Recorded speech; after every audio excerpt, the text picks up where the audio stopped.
McLaren have actually won something this year, and do you know what they've won? They've won that they have been mentioned on the F1 DS the most times in 2017. Brilliant. All through the season we've been talking about them. We've been mentioning the team, we've been mentioning the power supply, we've been mentioning Jensen Button, Stoffel Van Dorn, Fernando Alonso, every single thing about McLaren, inside and out, all around walk, and basically just everything to do with McLaren. But this time we are kind of coming to you on a bit of a happier note, and that is obviously that they have left McLaren, so they've left Honda, so it's now going to be McLaren just on their own. They have finally left. Now, rewind the clock a few months back. It was around Monaco time when Fernando was unbelievably sick of McLaren at this point.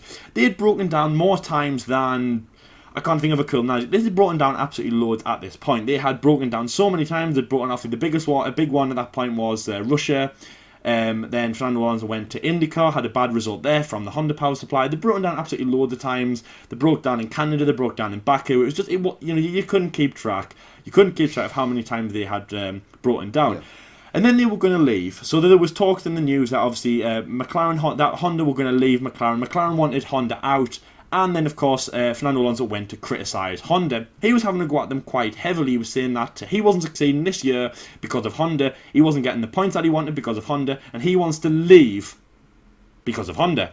So he wasn't going anywhere. And then also Fernando Alonso released the news that he might want to leave. He definitely wants to leave if Honda are taking on for next season. He wants to be in Formula 1, but if Honda are at McLaren, it's a bit like one of them. It's a bit like one of those petty fights that you have with your friends. It's like, if he's here, I don't want to stay. If Honda are there, I don't want to stay at McLaren. And it was actually quite fierce at this time, you know. I know you laugh, but it was quite fierce. Yeah. It was like, like Fernando was going to leave, like a two-time world champion, he's going to leave our team. You know, he's been at this team, I know since 2015, but he's been here before, and he's quite a good asset to us, and he's one of the most successful and oldest, most mature, and most like the biggest driver in Formula 1, one of the biggest at this time. So he's like, it's a massive thing to keep him in this. Obviously, he's got loads of fans, loads of attention, and everything else that comes with it. So we need him at our team, but he's going to leave because Honda are still going to stay.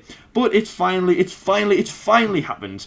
Honda have left Belgium, right? They were looking at Renault. It was a lot of mentioning. There was a lot of mention on the telly that McLaren were looking at a Renault power. Now you were thinking, well, McLaren need anything. They could even go to McLaren Fiat. Better than McLaren. Anything is better than McLaren. You could push the car. F1 team is better than McLaren Honda. Yeah, anything is better than McLaren Honda. So they were looking at them around Belgium, and you were like, oh, hang on a minute, well, I mean, that would be good, but don't forget, Red Bull, a big contender, well, there were two McLaren at one stage. They used Renault power, and obviously they have a good one in the name of Honda. It's a big name at the end of the day. Monza was, again, that was a bit of like, and obviously both the cars retired, and it was... I don't know, it was still like loose grounds, but it's finally been confirmed just before the Singapore Grand Prix that McLaren will be switching to Renault power. They will be moving in 2018, becoming McLaren Renault they have a contract at this time until 2020. Very, very excited. Fernando Alonso and Stoffel Van Dorn are going to be using a Renault engine from 2018. But we'll get on Fernando Alonso in a little while. So, I mean, this is...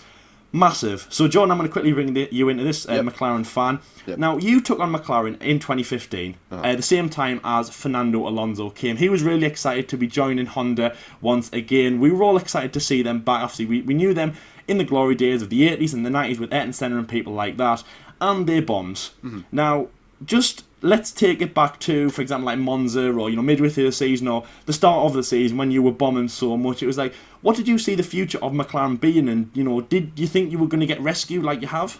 Well, first of all, I was really, really excited to see that Honda was coming back into Formula 1, obviously reuniting their partnership with McLaren after being so successful in the 80s and 90s. And obviously, probably when they left McLaren, just before we were bombing, actually, Lyle, obviously, it would have been like a really sad time to say, all right, goodbye to probably one of the best partnerships that Formula 1 has ever seen. Excuse me. And now, when they were coming back, it was like, oh my word, it's like for the older guys, it was like, this is nostalgia. This is like, oh, we can see McLaren Honda again. And obviously for us, it was like, oh, now we can get to see the good old times. Sorry, my throat's going weird there. But obviously. But the first 4 or 5 races, even in pre-season, you could see that there was big problems straight away with the engine cutting down. There was lack of power. It was really, really bad. But you could understand that, okay, the engine's is a lot different. It's more complicated. As time will go on, things can only get better. But it never got any better. It got worse. It got really, really bad.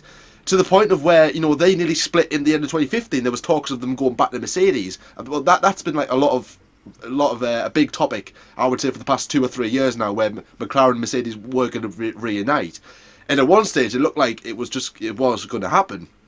And obviously when 2016 came about, things was improved, but it still wasn't McLaren Honda. It was still like, you know, just McLaren, your average Joe midfield team, like what Red Bull were when they first came into Formula One. You know, a mediocre midfield team who can probably get a good result here and there, but still though it's good, but it's not quite McLaren 2012. If you know what I mean. After a really good season there, and then 2017 came out. Now, we were all optimistic. I was really optimistic after coming off a stronger 2016. I thought, yes, it is only going to get better. And it's just been diabolical. It's been worse than I would say level in 2015, but it's just been horrible, absolutely horrible.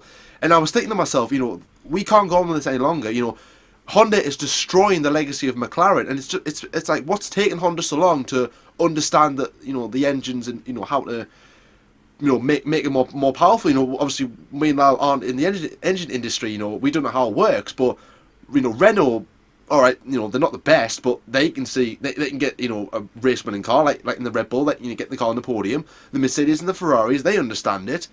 So why can't Honda after 3 years? It's quite confusing in a way, and obviously a lot of people criticising Honda being, you know, as, you know, very, very critical, just, you know, digging at them a lot, which you gotta feel sorry for Honda, but at the same time, you can understand as to why fans like myself, probably Lyle as well, and obviously you guys as well, why we're all upset. So for this partnership to end, it's sad, but at the same time, it's quite relieving for McLaren. It's like, right, sigh of relief. So obviously now we're coming into Renault. Now a new Renault era for I would say for the next 2 or 3 years. Now there's been a lot of the pendulum is swinging back and forth about this, because some people are saying it's brilliant that, you know, okay, we've got Renault power. It's not good that we're going to be, you know, to the point of where Mercedes are right now, but it's more reliable than Honda. But some people are saying that it's only a short-term fix, this McLaren Renault situation. And, you know, Renault, as like I said, just as I said before, they're not up there. They're not, you know, even they're still struggling with power and reliability. We've seen it with the works team. Red Bull obviously rebranded the engine to Tag Heuer because of the reliability, and we've seen it with Max Verstappen as well. And also, well, you could also say that's working well on Daniel Ricciardo's side of the garage, but that's for another story. And a lot of people are saying that this isn't going to solve McLaren's problems. It's going to be a couple of races where it's going to go, all right, you've done well, but the reliability problems is still going to be there, and they can't see the partnership working. And obviously, only time will tell until these new engine regulations come in. So it might work out, but I would say about a 70% chance it might not. McLaren might not move up the grid, because I think a lot of F1 fans are expecting that's what McLaren they are expecting them to do, is to move up the grid, and that might not happen straight away. It might not happen at all until the engine regulation change in 2021. So Lyle, do you think this is a short-term fix for McLaren, as like what most people are saying, or do you think that this could be a dominating partnership to the point of where, you know, maybe McLaren surprising everybody and winning a couple of races like what they used to, and maybe even becoming as successful as they were with the McLaren Mercedes partnership? So do you think it's a short-term fix or not? Yeah. Now, I mean, it is a hard one, because McLaren, they've always wanted to have something better in Formula 1. Now, when they were with McLaren Mercedes, it was good, but I think they were getting to the point where they were thinking, well, there's a lot of teams now that are taking over. Yeah. Cosworth left Formula 1. Obviously, at the end, the old days, it used to be Williams and teams like that. They were using Cosworth engines. There was Renault, and then there was also Ferrari, but there was a bit of a decline in those teams, and there was more teams that were going towards Mercedes engines. The big one, or Mercedes, of course. Williams are using Mercedes power. Force India are using Mercedes power, and there was no. Did I say Mercedes were using Force? I meant Force India are using Mercedes power. I'm sure I said that, guys. I'm sorry. Even though I have heard that a Force India powered car is quite good. No, I'm joking. Anyway, yeah. So there was a lot of teams. As I say, a lot of the other. They weren't going into decline, but there was less teams using them compared to the ones that are using Mercedes. Now there's a lot more teams, and I think that McLaren didn't want to use Mercedes because of that reason. They went to Honda, and like we said in the first part, it was really, really excited, but now they want something else. There was a lot of talks about McLaren Mercedes. Now Mercedes were the only way for, you know, McLaren to help this. Really, they were the only kind of rescue, and I think this is a really exciting thing for McLaren. Now, they would like it to be a long-term fix. I would like to think it's a long-term fix. It would be fantastic because at the moment they are powering the two cars with Red Bull logos, obviously Red Bull Racing, Tag Heuer and Scuderia Toro Rosso. They're also powering Renault, which are the manufacturer team. And the other two are works teams, which I always get mixed up between manufacture and works. But the one, Renault, that is Renault Sport, obviously disbanded from Renault F1 team, but they're based in Enstone. They took over Renault F1 team, obviously they have been in Formula 1 before supplying the engines. They took over that team. The other two are branded teams using Renault engines. Red Bull has a fantastic relationship. Toro Rosso not so much, obviously we're going to get into them in a little bit more. Last year they used Ferrari, it's only kind of a bit of a negotiation that they were using Renault this year, and Renault of course are going to be using Renault. They would like to think it's a long-term fix, I would like to think it's a long-term fix, but Jordan, I mean, 2018, it's going to be like 2015. I don't mean it's going to be like 2015 in terms of what I'm expecting, but it is. That 2015 was the first year of McLaren Honda. I know it sounds really strange, but it was. It was the first year of the McLaren Honda engine. It was terrible.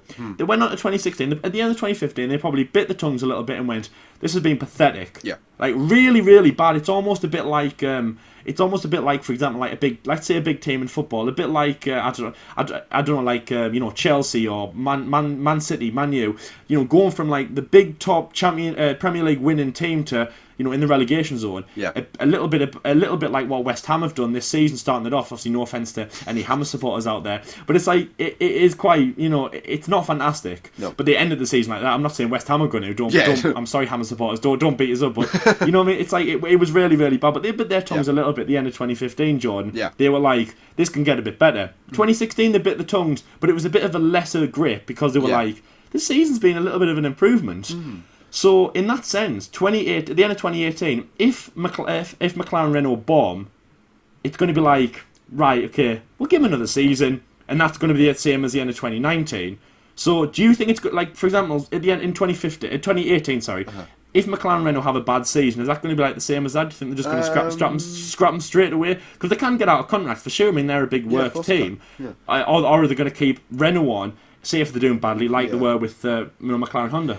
Well, I don't think you can be as bad as McLaren Honda in 2015 or even 2017 for that matter. I know that. I believe it will be an improvement. However, I can't see it being what. I think, as I said in my first part, a lot of F1 fans are thinking that this is going to be the return of McLaren. It's not going to be. I can't see McLaren be at the top for the next 2 to 3 seasons. We might be wrong. I don't know, but obviously that's excuse me. That's only our opinion. Now, just thinking about that, obviously when they transitioned from McLaren Honda. Sorry, this is like back in the 1980s, right? 1990s now. I think it might have been 1994 might have been the last year with Honda. 95 they went to Peugeot for a couple of seasons, and I believe it was 97 or 96. No, sorry, it was 96 that they went to Mercedes, and then Peugeot went to Jordan F1 team. I think that's the saga, anyways. Now McLaren Mercedes didn't get off to the brightest of starts. It was 95 and 96 was a bit slow for them. Let's say it wasn't really as good. 97 possibly as well. 1998 was the big. Obviously, 99 was a very the beginning of a very beautiful relationship, because obviously they both won the drivers and the constructors titles back in 1999, and unfortunately for them the Ferrari dominance got to them, and then McLaren never really were the same again up until 2007, which then you had the Spygate scandal, so that kind of ruined everything for McLaren, and they haven't won a constructor since 1999. So on the football term, you could say that McLaren are like the Arsenal. Back in the day they were brilliant, but now they haven't been as good, and they haven't won the big league, the big title in a very, very long time. And they are due a win. Obviously, no offense to Arsenal supporters, because I know you can get quite feisty at times. But obviously, who am I to speak? I'm a Newcastle supporter. I don't know anything about football. But hopefully this can like sort of reignite the nice burn of fire that Renault had going. Not about it in a good way, rather. When they had the engines back in 2010, 2011, 2012, when the Renault was the engine to go to, because you had Williams had Cosworth engines, then they went to Renault engines when Renault was dominating as well. I think Lotus Caterham, they had Cosworth engines, then they went to Renault engines because obviously they were the engine to go to. Renault and Ferrari, they were the engines to have. Once 2014 came about, I think that's when Toro Rosso had Ferrari engine in 2013. Then they went to a Renault engine in 2014, And then they kind of like went, oh, what have we done? Because Renault engine was that bad. Then the Mercedes engine was the one to go to. Then like everyone's going with the Mercedes engine now. Obviously, like Williams go to Mercedes, McLaren being linked to go to Mercedes as well. So, I think maybe this could like sort of like re-engage everyone having Renault engines again. But it is going to take a while for McLaren to be back up to where they want to be. Now we can be a little bit cautious and say, right, everyone said this about McLaren Honda and it didn't work, so this might not work at all. And if this doesn't work, what's next? What can McLaren do? Make their own engines? I think that's a rumour for 2021. Yeah. But can McLaren wait till 2021 to make their own engines if they're doing so badly with Renault? I really don't know. We can only see when 2018 comes about. Depending on the chassis, obviously now you've got the Halo design as well, so they've got to blend around that. So there is a lot to think about as well, and also obviously they've got the drivers to think about as well. So I can see it working. McLaren Renault, it sounds nice, it sounds clean, it sounds neat, but it isn't going to be anything short. It isn't going to be anything quick and snappy. It's going to gradually take time. Renault can do it, because they have way more experience in the sport than what Honda do, and I think Renault understand it a lot more than what Honda do. So I think I do have trust in Renault to provide a very good engine for McLaren.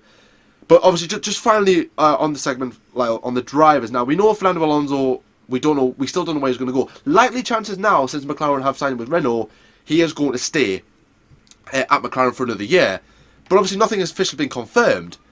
So if McLaren have a really bad season, do you think that's Alonso's last straw? Or if they have a good season, do you think he'll stay for 2019? Because remember, he's getting on. He's 30. Yeah. I don't know how old he is. I don't want to say it, because I'm not too sure. 35, isn't he? Yeah, he's 35, 36 years old. And so obviously he's nearing the fact the peak of it. Well, I wouldn't say peak, near the end of his F1 career. So he's got to think about other options. So do you think this will be Fernando Alonso's last season in Formula One, regardless of the result? Or do you think if I have a good season, he'll stay on for another year? With Fernando Alonso, I mean, ever since he left Ferrari, it was like, what are you doing? What are you doing in Formula One? Are you? It was just like there wasn't really any words to say. It was like, what are you doing in Formula One? Why are you staying with such a bad team, such a bad car? But he has said though that he wants to stay in Formula One. He said that he wants to stay. But as I said, at the very start, I hope you're awake for that. And what I said was that he actually said in black and white. You can't say anything in black and white. He wrote down in black and white, and he said it that he wants to. He wouldn't stay if it was Honda. He'd stay if it was anything else. He'd stay if it was McLaren Renault. He would stay if it was anything else. But he wouldn't stay if it was McLaren Honda. And the reason is because, 2015, 2016, and then 2017. Yeah. He even said. So Japan, Jordan, was about 16 races in 2015, and he even said then, this is embarrassing. And I know people like to joke on about the GP2 engine, how he sounded on that, but just saying this is embarrassing, and obviously comparing it to an engine that is, and obviously comparing it to an engine that is, in like the lower categories, that's embarrassing. And it was embarrassing because he hated that. And then also he said in Canada, I think it was the next year, when he was taught to say fuel, he said, we're looking like amateurs here, and this is ridiculous. It was him and JB at that time. Yeah. 3 world championships between the two drivers, loads and loads of experience, and they were making them look like amateurs. Basically, McLaren were, kind of taking the mick out of these two drivers, if you like, and they are about about Fernando. Yeah. But it isn't really in that way, because he doesn't want to, have a quick exit. He wants to stay in Formula One.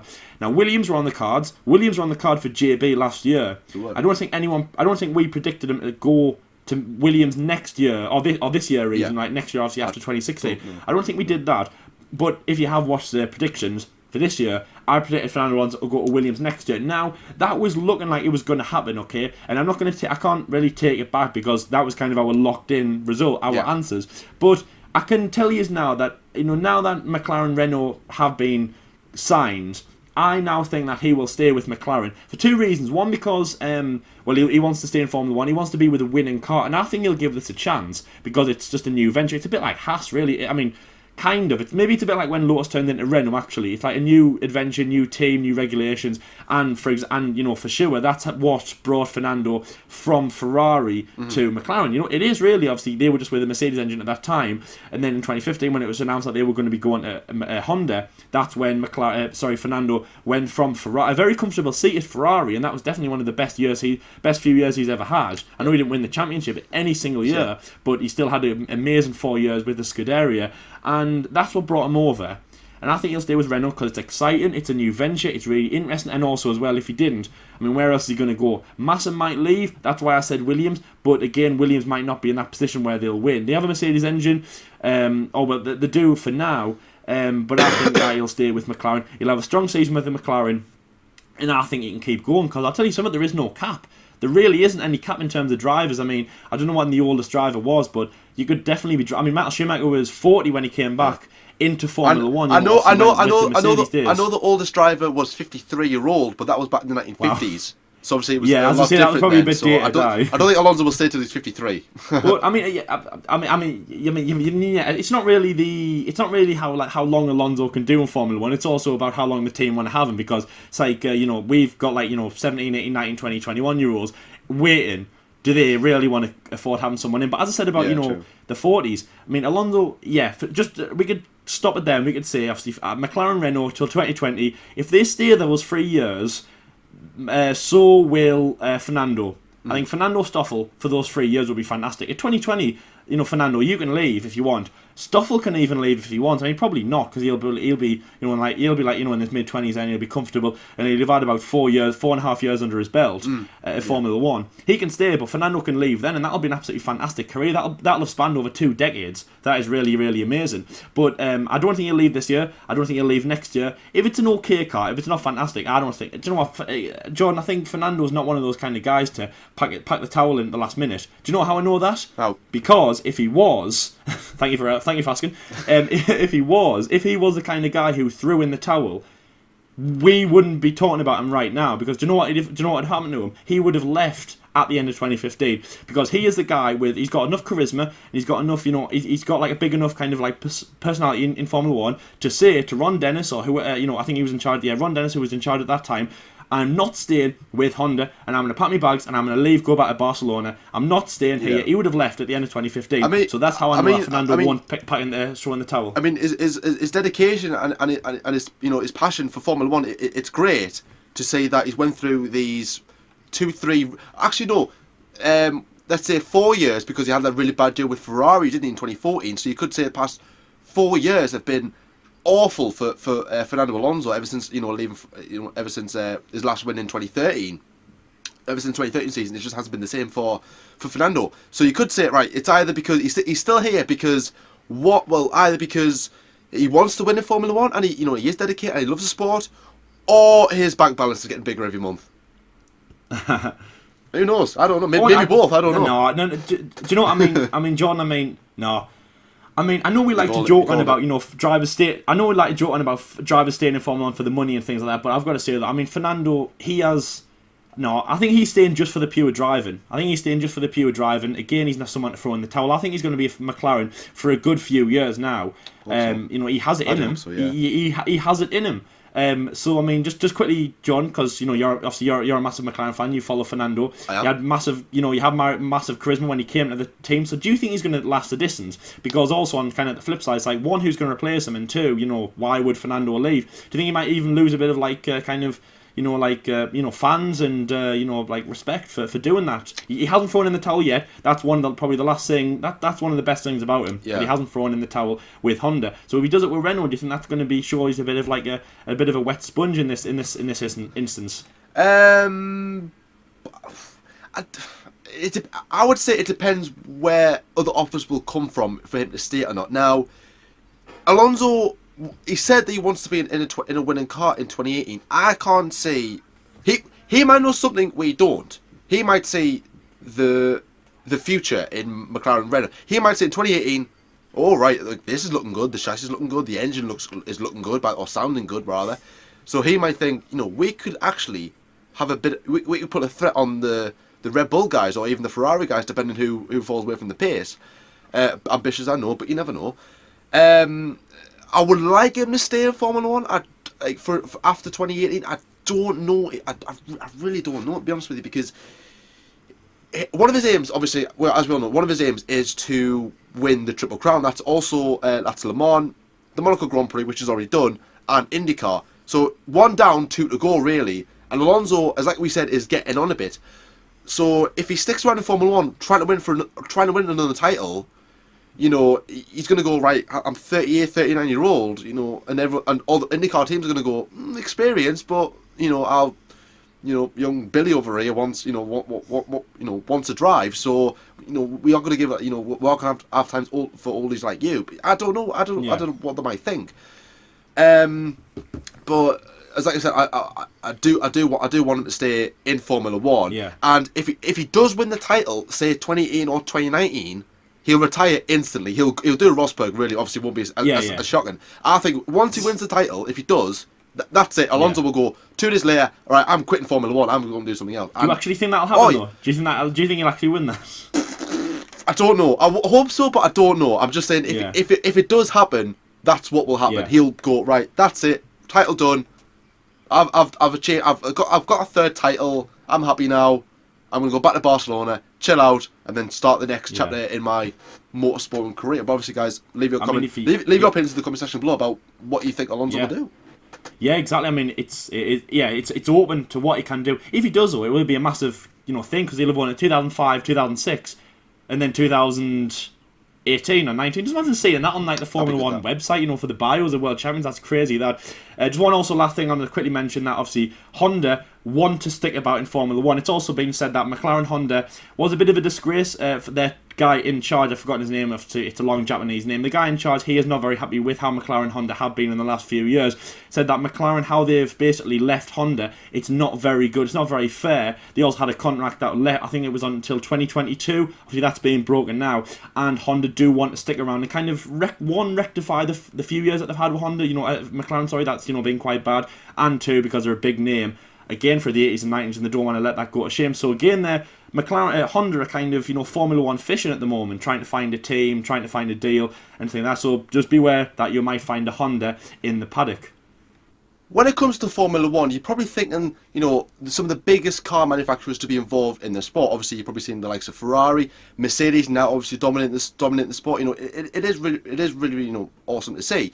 However, there isn't probably enough car manufacturers in the sport compared to what we would like it to be. Now, this is due because of the high demand and cost it is to run a Formula One team nowadays. Now, obviously, under the leadership of Bernie Ecclestone when he was in charge, and obviously stopped at the end of the 2016 season, when Bernie just said, right, actually, you know what? I think it's actually about a year since Bernie. Come to think of it, I think it's been a year since Bernie said, I'm selling the sport.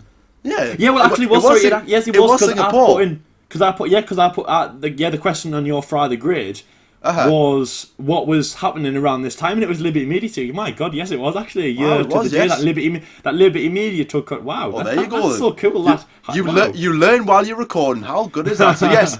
So obviously, it's been like a year since Bernie gave up. Obviously, sold the sport to Chase Carey and Liberty Media. Obviously, Sean Bratchus and Ross Brawn coming in to help him out.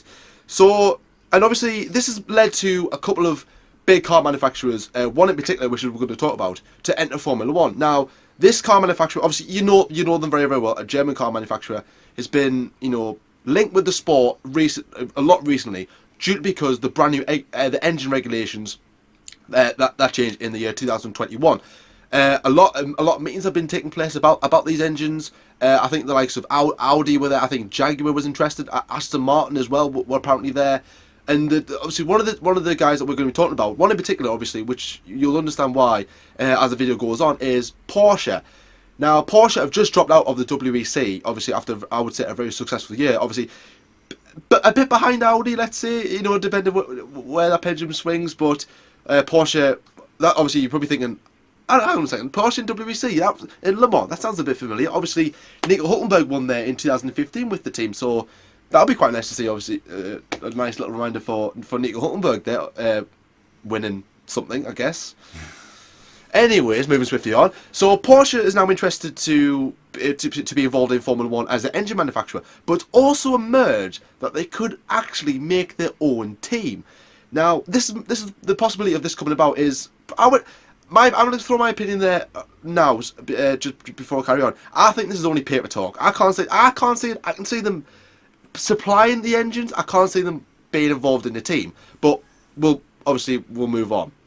So the team they're looking that could possibly buy out is the Red Bull brand. Now, there's been loads of livery, tricky liveries that people have photoshopped, where they've had the Porsche logo, they've had the Red Bull, the Red Bull logo, the Red Bull livery, black, blue, green, silver, whatever, chrome, pink, I don't know, pink and green, purple and blue, who knows, depending on what you like, but that obviously people have been, sort of giving their ideas as to what a Porsche team would look like. Now, the rumor is that Porsche would come in as an engine supplier, then they would buy out the Red Bull team. I don't know if it would be both Red Bull and Toro Rosso. I'm not entirely sure, because Toro Rosso, I know, want to sort of disband and to become their own team, and obviously this so-called Honda deal, that's kind of sort of moving their own little island away from the likes of Red Bull. Moving out of home, basically, just go, right, I am a grown up. I'm a grown adult. I'm sure I can live in the world on my own. Fend for myself, survive on my own without the help of my parents. And I think that's what Toro Rosso trying to do. Now, as I said, I don't know if Porsche would be interested in signing for Toro Rosso, buying out Toro Rosso, whatever. But Red Bull is the team that they're looking at now. The rumor is that Porsche are saying that they would keep all the Red Bull staff, so the likes of Christian Horner would still be team principal, Adrian Newey would still be chief designer. Rocky would be in there. Obviously Simon Rennie. I think he's still there. I'm not too sure. Might bring him back. I don't know. But keeping some of the big guys, or keeping everyone really, keeping the same base, and Red Bull would then become a sponsor, like what they used to be when they sponsored the likes of Sauber. And Sauber still, and then they obviously formed the own team when they bought Jaguar F1 team back in 2004. So I would like to see Porsche in Formula One. As I said, I think it's only paper talk. It all depends if the price is right, if Sean and Ross and Chase can kind of agree to some sort of contract or whatever, Concord agreement, whatever you want to call it.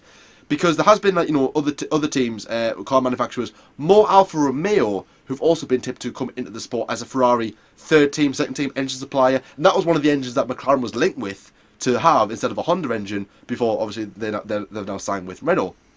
So for me, Porsche is, like I said, would be good. I think Porsche would actually do well. I think I would like to see a battle between the Porsche, Ferrari, and the Mercedes guys. That would be very interesting. Also, add another team to the sport alongside Haas, obviously our newest team, and I can't see them being the likes of HRT, a Caterham, and a Marussia Virgin Racing when they were in the sport for 3-4 years, then sort of just disbanded and just dissolved. So, Lyle, I'm just gonna hand over to you now. Porsche coming into Formula One, would that be good for Porsche? Do you think that is a healthy thing for them? Do you think it could improve their reputation, or do you think it might ruin them? And also, as well, like sort of a mini second question, is it good, do you think we should have more car manufacturers as teams in Formula One? What do you think about that? I think we should have more teams in Formula One, because when you go to these kind of races, like we did, like Monza and Silverstone, and also just watching it on the telly, you see that, for example, like the Porsche Super Cup, they have more. They have loads of cars, and to be honest, you kind of think you think it's kind of like there's more crashes. Well, there isn't really. I'll tell you what it makes. It just makes more racing. There's more variety of the drivers. I'm not going to sit here and say that we follow it like really good. We just know that there's a lot of drivers, and I think it always makes it really good. Having 24 cars like we used to, that was fantastic there, because obviously adding 4 more drivers, John, wouldn't make there'd be more chance of less chance of winning. It would improve, like you have 2 drivers coming through. Yeah, it would. Yeah, the stats would. It'd be like a 1 in 24 chance compared to a 1 in 20 now. But yeah, more drivers coming through. That was great. 12 teams was always good. It just makes more diversity and all that. It just widens the area of Formula One. Basically, the more drivers, really. But like what I said, Jordan, just quickly on unrelated note, I said obviously when we were talking about football, in the world there's 1.5 million professional footballers. There's only 20 Formula One drivers out of the whole world. So again, take that if you'd like, and that would be really good to see. I think Porsche coming in will be fantastic, and I'll tell you why. There's reasons, because one, they have the money. For sure, they have the money. They've been in the WEC for a long time. They're a big German car manufacturer, obviously alongside things like Audi and BMW. Really, really well known, really strong. They've been chucking out some great sports cars, and obviously all along the range. Did really well in the WEC as well. They've won Le Mans a few times, done really well before that. Have a really nice name to them. If they came into Formula 1, I think they could form their own team completely, like Haas. They could just bring it from the ground. They have some great people behind them. Just make their own cars. Obviously, it would be silver and the red Porsche logo. They'd have some nice sponsors on there. They'd have some nice drivers. They'd bring a lot of attention to the sport, more attention. I'm not going to say more attention from Germany, because obviously one of the most successful drivers, Sebastian Vettel, is from Germany. The most successful driver in the past, Michael Schumacher, is from Germany. Big names are from Germany. Germany almost dominates the sport. So I'm not going to say more fans from Germany, but it adds to the the Germany pot, if you like. So Porsche will be very strong on that sense. But obviously, and you might have seen us roll my eyes a little bit when John said this was a Red Bull thing. Now, I'd like to think that was paper talk, because I do not want to see them buy Red Bull, because as you know, I'm a Red Bull fan. I like them. I like Mark Webber, was my favourite driver for sure. They were a fantastic team to be in Formula 1. It was really great. They've always been the young team, and I know they've been in Formula 1 now for about 13 years. They've always been the young team. They're always playing music before, during, and after the race in the pit garage. They've always got some young drivers with a lot of charisma about them. They're always cracking jokes with, whether it be Mark Webber, whether it be David Coulthard, whether it be Christian Klein, Sebastian Vettel, Danny Kvyat, Max Verstappen, Daniel Ricciardo. They've always got something about them. They are an amazing team. I wouldn't like them to see be bought by Red Bull, but I think Porsche would be fantastic in Formula 1. It would also just add another bit of a spur, more spice. It would bring some WEC fans over to Formula 1, because, as Jordan said, Porsche used to be in WEC. That would be great. On the flip side, that would also, not on the flip side, but another thing, that would also be great to have more teams in Formula 1. If we could get to, in my mind, 13 teams, I know that's an unlucky number, but 13 teams and 26 drivers, or 14 teams and 28 drivers, let's say 14 teams, I would say that's a cut-off, no more than that. But just imagine, for the 2023 season, let's say, having 28 drivers. Now that's insane. That really is insane. That's another 8 for sure. Obviously out of this 8 drivers, that's almost all of the points gone. That's that makes, say if you're a midfield driver like Lance Stroll, that's like saying, I'm comfortable where I am, to, oh wow, because I might not be in the points many more the times that I'm in the points are going to happen a lot less now, because it's another 8 drivers will come into Formula 1. And those teams, if they're made up of Porsche, they're made up of Audi, things like that, would be absolutely fantastic. Hopefully, maybe an older team like Man in Russia could come back into the Formula 1 scene. I'm just saying, maybe that's just maybe that's one of the, maybe it's a pipe dream, maybe it's not. But also, there's one last thing I wanted to mention about Red Bull. If they were going to be taken over by a car manufacturer, the one that I would like it to be is Aston Martin. They have them on the side of the jackets. They're a big sponsor. Last year, when they were falling out with Renault, in 2015 when they were falling out with Renault, 2016, Aston Martin came in, and I thought that last year, or at least this year, it was going to be an Aston Martin engine and not a Renault engine. So if any team was going to take over Red Bull, I would rather it be Aston Martin than Porsche. Maybe Aston Martin could form a different team, but I think this is unbelievably exciting. And of course, stick with us to find out what is going to happen. Anyway, that is where we're going to end this big show. We've had a lot to talk about in this episode. Really good changes. A lot of things coming in, a lot of teams coming in. Renault going to McLaren, really exciting. Could Porsche come into Formula 1? What's going to happen with all the other things? And do you like the idea of more drivers and more teams in Formula 1? I do. I'm just going to put that out there straight away. John said it was paper talk about Porsche. I would like to see it happen, but not the Red Bull side. I'd like them to form their own team, just like Haas. Anyway, we have been the F1 Debate Show. We hope you've stuck around for this whole episode. Make sure to like and subscribe, especially if you're new to the channel. We've got some amazing content coming up as well. Make sure you check out our Singapore Grand Prix GP preview show, which came out on Thursday. We have a lot more coming for the remaining 6 rounds of the Formula 1 season. And as always, guys, we've been the F1 Debate Show. And until next time, see you later. See you later, guys.